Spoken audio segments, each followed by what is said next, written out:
រឿងរ៉ាវដែលខ្ញុំនឹងប្រាប់អ្នកទាំងអស់គ្នាស្ដីពីរឿងរ៉ាវអំពីផ្ទះជួលមួយនៅក្នុងខេត្តខណ្ឌកែនដែលអ្នកនិយាយផ្ទាល់ខ្លួនបានមានបទពិសោធន៍ក្នុងការជួលផ្ទះនេះដោយសារតែសម្បត្តិនេះជាសម្បត្តិមកពីលោកបុយបានប្រាប់ថារឿងនេះបានកើតឡើងប្រហែល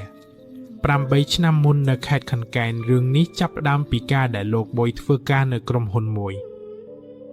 ក្រុមហ៊ុននេះមានទីតាំងនៅក្នុងក្រុងបាងកកនៅពេលនោះលោកបុយមានមិត្តស្និទ្ធម្នាក់ឈ្មោះអ៊ូដែលលោកអ៊ូបានលាឈប់ពីការងារហើយបានផ្លាស់ទៅធ្វើការនៅក្រុមហ៊ុនមួយផ្សេងទៀតនៅខេត្តខណ្ឌកែនតែលោកបុយនិងលោកអ៊ូក៏នៅតែតាក់ទងគ្នាជានិច្ចលោកអ៊ូបានប្រាប់ថាបើមានថ្ងៃឈប់សម្រាកឬពេលទំនេរអាចមកជួបគាត់នៅខេត្តខណ្ឌកែនបានរហូតមានពេលមួយដែលជាពេលឈប់សម្រាកវែងលោកបុយក៏បានអញ្ជើញគូស្នេហ៍ទៅលេងខេត្តខណ្ឌកែនហើយក្រុងថានឹងទៅជួបលោកអ៊ូផងដែរលោកបុយនិងគូស្នេហ៍ក៏បានធ្វើដំណើរទៅពេលទៅដល់ខេត្តខណ្ឌកែនក៏បានជួបជាមួយលោកអ៊ូក៏បាននាំទាំងពីរទៅញ៉ាំបាយនៅភោជនីយដ្ឋានមួយក្នុងអំឡុងពេលដែលកំពុងញ៉ាំបាយលោកអ៊ូក៏បាននិយាយអំពីការងារជាមួយលោកបុយហើយបានអញ្ជើញលោកបុយមកធ្វើការជាមួយគ្នានៅទីនេះការងារនៅទីនេះមានភាពស្រដៀងគ្នាជាមួយការងារដែលកំពុងធ្វើបច្ចុប្បន្ននេះហើយមិនគួរតែមានការលំបាកក្នុងការប្រែប្រួលខ្លួនទេហើយការផ្ដល់ជូនដែលសំខាន់គឺថាប្រាក់ខែខ្ពស់ជាងផងដែរពេលលោកបុយបានឮដូច្នោះលោកមានចំណាប់អារម្មណ៍ខ្លាំងណាស់ព្រោះនៅពេលនោះលោកបុយក៏ចង់ផ្លាស់ប្ដូរការងារដែរហើយលោកបុយគិតថាការមករស់នៅក្នុងខេត្តនេះគួរតែប្រសើរដែរព្រោះមានបរិក្ខារសមស្របគ្រប់គ្រាន់ដូចជានៅក្នុងទីក្រុងភ្នំពេញហើយគួរតែអាចរស់នៅដោយមិនប្រញាប់ប្រញាល់ដូចពេលនៅក្នុងទីក្រុងភ្នំពេញលោកបុយបានចំណាយពេលសម្រេចចិត្តសិនបន្ទាប់មកមិនយូរប៉ុន្មានពេលវេលាបានកន្លងផុតទៅប្រមាណ2សប្តាហ៍លោកបុយក៏សម្រេចចិត្តថានឹងផ្លាស់ប្ដូរការងារផ្លាស់ប្ដូរទីកន្លែងទៅធ្វើការជាមួយលោកអូនៅខេត្តខណ្ឌកែនបន្ទាប់ពីតាក់ទងនឹងទទួលបានការងាររួចរាល់ហើយលោកបុយក៏បានធ្វើការចាក់ចេញពីកន្លែងចាស់ហើយត្រៀមខ្លួនដើម្បីចាប់ផ្ដើមការងារថ្មីប៉ុន្តែពេលនោះអ្វីដែលសំខាន់បំផុតគឺការស្វែងរកផ្ទះជួលលោកបុយបានចាប់ផ្ដើមស្វែងរកផ្ទះជួលដោយស្វែងរកតាម Facebook និងតាមការផ្សព្វផ្សាយផ្ទះជួលតាមអនឡាញនៅពេលនោះលោកបុយមានថវិកាត្រឹមតែចង្អៀតបន្តិចបន្តួចដូច្នេះគាត់បានស្វែងរកបន្តទៅរហូតទៅជួបផ្ទះជួលមួយដែលជាតើនហៅ2ជាន់ដែលមានកន្លែងក្នុងផ្ទះអាចយករថយន្តចូលចតក្នុងផ្ទះបានតម្លៃមិនថ្លៃមិនលើសថវិកា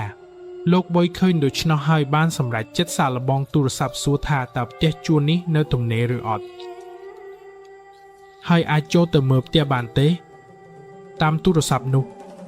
ម្ចាស់ផ្ទះបានប្រាប់ថាផ្ទះនេះនៅទំនេរនៅឡើយ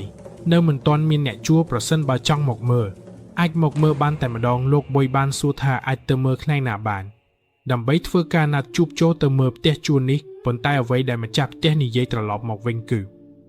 ថាថ្ងៃណាទំនេរអាចចូលទៅមើលបានតែម្ដងផ្ទះនេះបើកទុក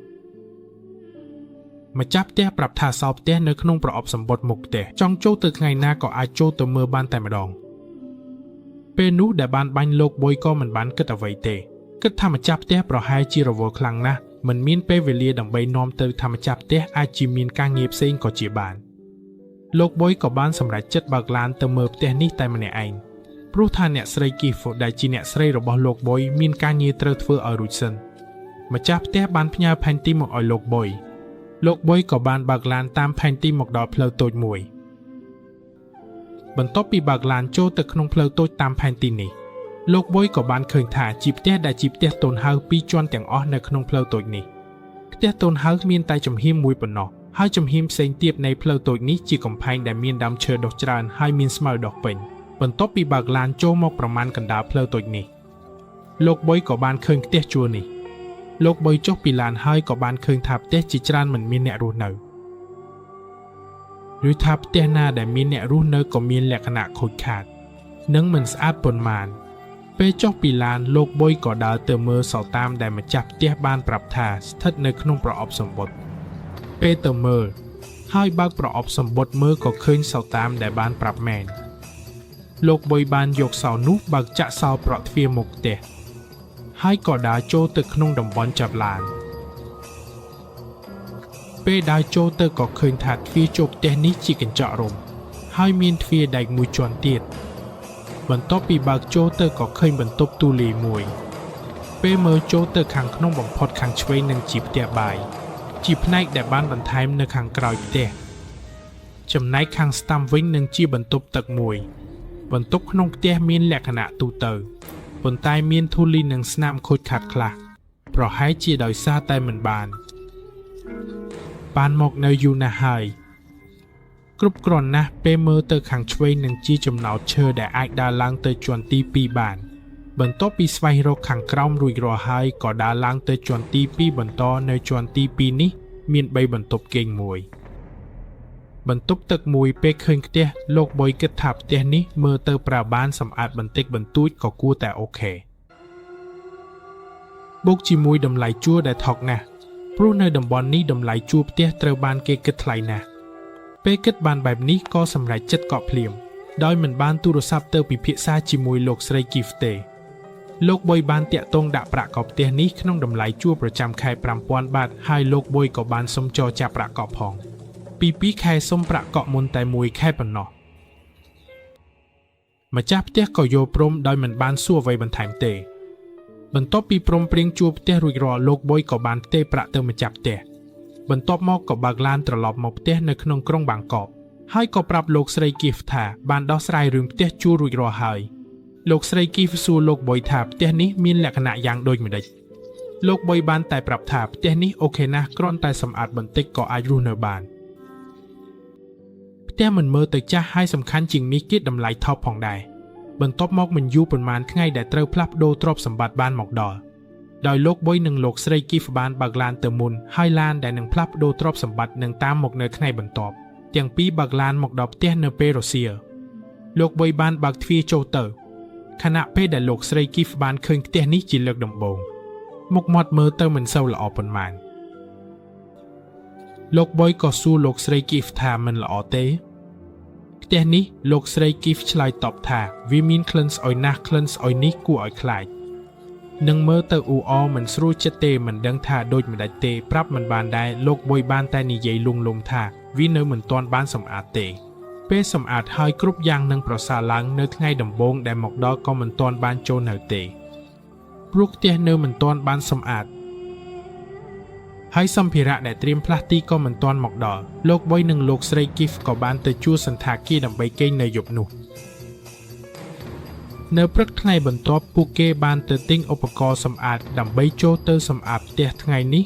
ពួកគេទាំងពីរអ៊ូអជាមួយការសម្អាតផ្ទះពេញមួយថ្ងៃបន្ទាប់ពីសម្អាតរួចពួកគេក៏ត្រឡប់ទៅគេងនៅសន្តាគារវិញមួយយប់ទៀតព្រោះថាថ្ងៃស្អែករថយន្តផ្លាស់ទីនឹងមកដឹកសម្ភារៈព្រឹកថ្ងៃបន្ទាប់ពួកគេក៏ប្រញាប់មកផ្ទះជួលដើម្បីមករងចាំទទួលសម្ភារៈដែលនឹងមកដល់បន្ថែម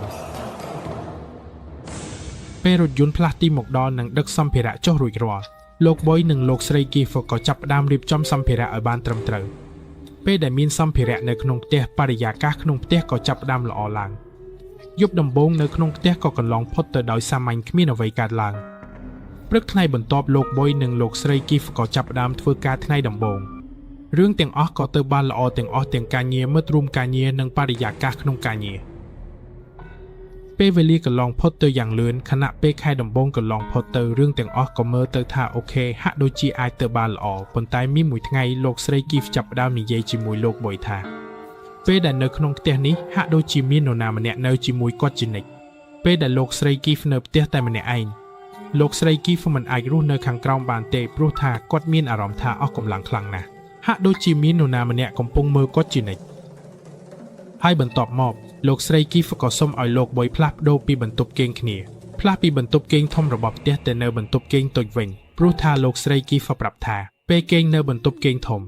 គាត់មានអារម្មណ៍ថាមិនអាចដេកលក់បានមានអារម្មណ៍ថាមិនមានសុវត្ថិភាពខ្លាំងណាស់លោកបុយនៅពេលនោះក៏មិនបានប្រឆាំងនឹងមិត្តស្រីទេគាត់ក៏ផ្លាស់ប្ដូរបន្ទប់ឲ្យហើយបន្ទាប់មកលោកបុយក៏គិតថាបរិយាកាសក្នុងផ្ទះវាអាចមិនល្អសោះដូច្នេះគាត់ក៏នាំលោកស្រីគីហ្វទៅទិញត្រីមាសមកចិញ្ចឹមនៅផ្ទះអាចធ្វើឲ្យផ្នែកខាងក្រោមនៃផ្ទះមានពណ៌ស្រស់ស្រាយមានអ្វីដែលចលនាហើយលោកស្រីគីហ្វក៏ចូលចិត្តត្រីមាសខ្លាំងណាស់លោកស្រីគីហ្វនឹងមិនគិតច្រើនទេបន្ទាប់មកពួកគេក៏បានទៅទិញត្រីមាសមកចិញ្ចឹមចំនួន8ក្បាលដាក់ក្នុងទូត្រីនៅផ្នែកខាងក្រោមប៉ុន្តែពេលចិញ្ចឹមត្រីបានបន្តិចមានមួយថ្ងៃមក បន្ទាប់ពីទៅធ្វើការហើយត្រឡប់មកផ្ទះវិញគ្រាន់តែឃើញថាត្រីមាសទាំងអស់ស្លាប់ក្នុងទូត្រីទាំងអស់ស្លាប់ដោយមិនដឹងមូលហេតុទាំងពីរនាក់គ្រាន់តែសម្លឹងមុខគ្នាហើយគិតថាត្រីមាសដែលចិញ្ចឹមមកយូរហើយនេះហេតុអ្វីបានជាស្លាប់ទាំងអស់ក្នុងទូត្រីបន្ទាប់ពីជួបរឿងចម្លែកនេះលោកបុយក៏ចាប់ផ្ដើមមានអារម្មណ៍ដូចលោកស្រីគីហ្វដែរពេលខ្លះនៅពេលដែលលោកបុយនៅជាន់លើគាត់តែងតែបានឮសំឡេងទោះជាមាននរណាម្នាក់ដើរទៅដើរមកនៅជាន់ក្រោមលោកបុយក៏បន្តិចមកមើលហើយព្យាយាមស្វែងរកប៉ុន្តែគ្មានអ្វីដែលមើលទៅមិនប្រក្រតីទេឬបើទោះបីជាលោកបុយនៅជាន់ក្រោមក៏ដោយគឺដូចជាលោកបុយមិនបាននៅម្នាក់ឯងទេដូចជាមាននរណាម្នាក់កំពុងសម្លឹងមើលលោកបុយបាននិយាយថាបន្ទាប់ពីថ្ងៃនោះលោកបុយក៏ចាប់ផ្ដើមមានអារម្មណ៍អ៊ូអរមានមួយថ្ងៃបន្ទាប់ពីទាំងពីរត្រឡប់មកពីធ្វើការពេលបើកទ្វារផ្ទះបើកទ្វារកញ្ចក់ចេញទាំងពីរបានដឹងក្លិនស្អុយដែលខ្លាំងណាស់ពេលដែលបានក្លិនបែបនោះលោកស្រីគីហ្វបានរត់ឡើងទៅជាន់ទី2ភ្លាមបន្តិចក្រោយលោកបុយក៏ដើរតាមឡើងទៅទាំងពីរមានការព្រួយបារម្ភខ្លាំងណាស់ហើយក៏ចាប់ផ្ដើមនិយាយគ្នាថាផ្ទះមានមនុស្សនៅជារៀងរាល់ថ្ងៃតែហេតុអ្វីបានជាមានក្លិនបែបនេះលោកបុយក៏ចាប់ផ្ដើមភ័យខ្លាចប៉ុន្តែព្យាយាមលួងលោមមិត្តស្រីថាមិនមានអ្វីទេច្រើនព្រោះខ្លាចថាលោកស្រីគីហ្វនឹងភ័យខ្លាចរឿងរ៉ាវក៏បានកន្លងផុតទៅយ៉ាងធម្មតារហូតមកដល់មួយថ្ងៃមួយលោកស្រីគីហ្វកំពុងងូតទឹកនៅក្នុងបន្ទប់ទឹកជាន់ទី2ប៉ុន្តែពេលកំពុងងូតទឹកនោះមានសំឡេងខោក្រងលោកគីហ្វស្រែកចេញភ្លាមថាកំពុងងូតទឹកប៉ុន្តែសំឡេងគោះទ្វារក៏លឺឡើងម្ដងទៀតក្រងលោកគីហ្វដូច្នេះបានបើកទ្វារភ្លាមហើយនិយាយថាមានអ្វីកំពុងងូតទឹកប៉ុន្តែអ្វីដែលលោកគីហ្វឃើញធ្វើឲ្យលោកគីហ្វភ័យខ្លាចខ្លាំងណាស់គឺគ្មាននរណាម្នាក់ឈរនៅមុខបន្ទប់ទឹកទេនៅពេលនោះលោកគីហ្វបានយកកន្សែងជូតខ្លួនរត់ចូលមកមើលក្នុងបន្ទប់គេងបង្ហាញថាលោកបុយនៅតែគេងលក់ស្រួលមិនបានចលនាលោកគីហ្វឃើញដូច្នេះបានភ្ញូចលោកបុយភ្លាមហើយបានប្រាប់លោកបុយថាខ្លួនឯងបានជួបអ្វីមកទើបនេះទាំងពីរនាក់បានរស់នៅដោយការភ័យខ្លាចយ៉ាងនោះមកជាបន្តបន្ទាប់រហូតមកដល់យប់មួយលោកបុយចាប់ផ្ដើមសុបិនលោកបុយសុបិនថាមានស្ត្រីចាស់ម្នាក់ឈរនៅចុងគ្រែហើយនិយាយជាមួយលោកបុយថាចេញទៅនេះគឺផ្ទះខ្ញុំលោកបុយភ័យខ្លាចហើយភ្ញាក់ឡើងប៉ុន្តែមិនបានប្រាប់រឿងនេះជាមួយលោកគីហ្វទេកន្លងទៅមិនបានប៉ុន្មានថ្ងៃនៅពេលថ្ងៃនោះគឺជាថ្ងៃដែលលោកគីហ្វនៅផ្ទះម្នាក់ឯងគេងនៅបន្ទប់គេងជាន់ទី2លោកគីហ្វបានឮសំឡេងជើងដើរនៅក្នុងផ្ទះជាន់ក្រោមជានិច្ចនៅពេលថ្ងៃលោកគីហ្វបាននិយាយថាដូចជាមាននរណាម្នាក់រស់នៅតាមធម្មតាដូច្នេះសំឡេងដើរទៅវិញទៅមកនៅក្នុងផ្ទះទោះបីជាផ្ទះនោះមានតែខ្លួនឯងតែម្នាក់ឯងហើយអ្វីដែលគួរឲ្យខ្លាចជាងនេះទៅទៀតគឺមានសំឡេងបណ្ដាលតាមខ្យល់ចេញទៅនេះគឺផ្ទះខ្ញុំតែប៉ុណ្ណោះលោកគីហ្វភ័យខ្លាចខ្លាំងណាស់ហើយគិតថាអ្វីក៏ដោយគឺជាអ្វីនោះដូច្នេះបានរត់ចុះមកជាន់ក្រោមគ្រោងថាបើឃើញអ្វីមិននឹងយកចិត្តទុកដាក់ទេគ្រាន់តែរត់គេចខ្លួនតែប៉ុណ្ណោះពេលចុះមកដល់លោកគីហ្វក៏មានអារម្មណ៍ស្រពោនព្រោះនៅចុងភ្នែកឥឡូវនេះនៅក្នុងផ្ទះបាយបន្ថែមនៅខាងក្រោយលោកគីហ្វឃើញស្ត្រីចាស់ម្នាក់ឈរបញ្ច្រាស់ខ្នងដូចជាកំពុងធ្វើអ្វីមួយនៅកន្លែងនោះពេលឃើញបែបនេះលោកគីហ្វមិនរងចាំយូរទេរត់ទៅកាន់ទ្វារបើកទ្វារបានក៏រត់ចេញទៅមុខច្រកភ្លាមពេលមកដល់មុខច្រកបានហៅទូរស័ព្ទទៅលោកបុយថានៅឯណាឲ្យត្រឡប់មកផ្ទះឆាប់លោកបីមកដល់ក៏ឃើញលោកគីហ្វអង្គុយរង់ចាំនៅមុខច្រកមែនមុខមាត់មិនល្អធ្វើមុខដូចជាចង់យំលោកគីហ្វបានប្រាប់រឿងរ៉ាវទាំងអស់ឲ្យលោកបុយស្ដាប់ថាមុននេះខ្លួនឯងបានជួបអ្វីខ្លះពេលបានជួបព្រឹត្តិការណ៍ជាច្រើនទាំងលោកបុយនិងលោកគីហ្វក៏ចាប់ផ្ដើមមិនអាចទ្រាំបានទៀតហើយលោកបុយដូច្នេះបានសម្រេចចិត្តទូរស័ព្ទទៅរកម្ចាស់ផ្ទះហើយសួរថាតើផ្ទះនេះមានអ្វីអត់ម្ចាស់ផ្ទះតែស្ងាត់បន្តិចបន្ទាប់ពីស្ងាត់បន្តិចម្ចាស់ផ្ទះនិយាយតែថានឹងផ្ទេរប្រាក់ត្រឡប់មកវិញទាំងអស់ហើយលោកបុយអាចផ្លាស់ចេញពីផ្ទះបានភ្លាម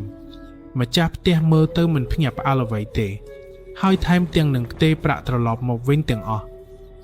ម្ចាស់ផ្ទះនៅនិយាយបន្តថាបើបានផ្លាស់ប្ដូររួចរាល់ហើយឲ្យយកកូនសោដាក់នៅក្នុងប្រអប់សម្បត្តិដូចដើម លោកបុយដូច្នេះបានអង្គុយគិតមើលថាតាំងពីតាក់ទងជួបផ្ទះរហូតដល់បានផ្លាស់ចូលរស់នៅរយៈពេល2 ខែលោកបុយមិនដែលបានជួបម្ចាស់ផ្ទះពិតប្រាកដសំបីតែម្ដងគ្រាន់តែតាក់ទងតាមទូរស័ព្ទប៉ុណ្ណោះមុនពេលផ្លាស់ចេញពីផ្ទះលោកបុយនិងលោកស្រីកេហ្វកំពុងប្រមូលរបស់នៅជាន់ទី2ទាំងពីរនាក់នៅតែបានឮសំឡេងមនុស្សដើរទៅដើរមកសំឡេងខ្លាំងនៅជាន់ក្រោមហើយក៏បានឮសំឡេងសើចរបស់ស្ត្រីម្នាក់បណ្ដើរតាមខ្យល់មកខ្លាំងលោកបុយដូច្នេះបាននិយាយថាថ្ងៃស្អែកខ្ញុំនឹងផ្លាស់ចេញហើយសូមកុំមកបបបញ្ឆោតគ្នាឡើយសំឡេងមនុស្សដើរនិងសំឡេងសើចក៏បន្តិចមកបន្តិចទៅស្ងាត់ថ្ងៃបន្ទាប់លោកបុយនិងលោកស្រីកេហ្វកំពុងផ្លាស់ប្ដូររបស់របររួចមានអ្នកជិតខាងម្នាក់បានដើរមកសួរថាមកនៅថ្មីហើយត្រូវផ្លាស់ចេញហើយឬលោកបុយក៏បានឆ្លើយថាបាទខ្ញុំនឹងផ្លាស់ចេញហើយលោកបុយក៏បានសួរអ្នកជិតខាងនោះថាបងធ្លាប់ឃើញម្ចាស់ផ្ទះនេះទេអ្នកជិតខាងនោះបានប្រាប់ថាធ្លាប់ជួបតែម្ដងប៉ុណ្ណោះម្ចាស់ផ្ទះនេះពិតប្រាកដគាត់ស្លាប់ទៅយូរហើយអ្នកដែលជួលផ្ទះនេះគួរតែជាចៅរបស់ម្ចាស់ផ្ទះលោកបុយក៏បានសួរថាម្ចាស់ផ្ទះនេះជានរណាហើយមុខមាត់យ៉ាងដូចម្ដេចអ្នកជិតខាងបានប្រាប់ថាម្ចាស់ផ្ទះមុននេះគឺជាមនុស្សចាស់គាត់ជាមនុស្សដែលស្រឡាញ់ផ្ទះខ្លាំងមិនចូលចិត្តជ្រៀតជ្រែកជាមួយនរណាម្នាក់ហើយក៏មិនចូលចិត្តឲ្យនរណាម្នាក់មកជ្រៀតជ្រែកជាមួយរបស់របររបស់គាត់ឈឺនិងគាត់បានស្លាប់នៅក្នុងផ្ទះនៅក្នុងបន្ទប់គេងធំនោះពេលលោកបុយបានឮដូច្នោះគាត់មានអារម្មណ៍ស្រពោនទាំងស្រុងប៉ុន្តែលោកបុយក៏មិនបានសួរអ្វីបន្ថែមទេប៉ុន្តែគាត់ក៏បានយល់ថាអ្វីដែលទាំងពីរបានជួបគឺជាអារក្សរបស់ម្ចាស់ផ្ទះនោះហើយនេះគឺជាបទពិសោធន៍ដ៏គួរឲ្យខ្លាចពីលោកបុយដែលបានជួបនៅផ្ទះជួលមួយនៅខេត្តខណ្ឌកែនសូមអរគុណលោកបុយនៅទីនេះផងតើយ៉ាងម៉េចដែរមិត្តភ័ក្តិបន្ទាប់ពីស្ដាប់រឿងនេះចប់ហើយគួរឲ្យខ្លាចនិងស្រពោនមែនទេគិតយ៉ាងណាដែរសូមមតិយោបល់ប្រាប់គ្នាថាហើយមុននឹងចាក់ចេញសូមមិត្តភ័ក្តិជួយចុច Subscribe ដើម្បីជាកម្លាំងចិត្តឲ្យ Channel តូចតាចនេះផងសូមអរគុណចំពោះការគាំទ្ររបស់អ្នកទាំងអស់គ្នាសូមអរគុណចំពោះការគាំទ្ររបស់អ្នកទាំងអស់គ្នា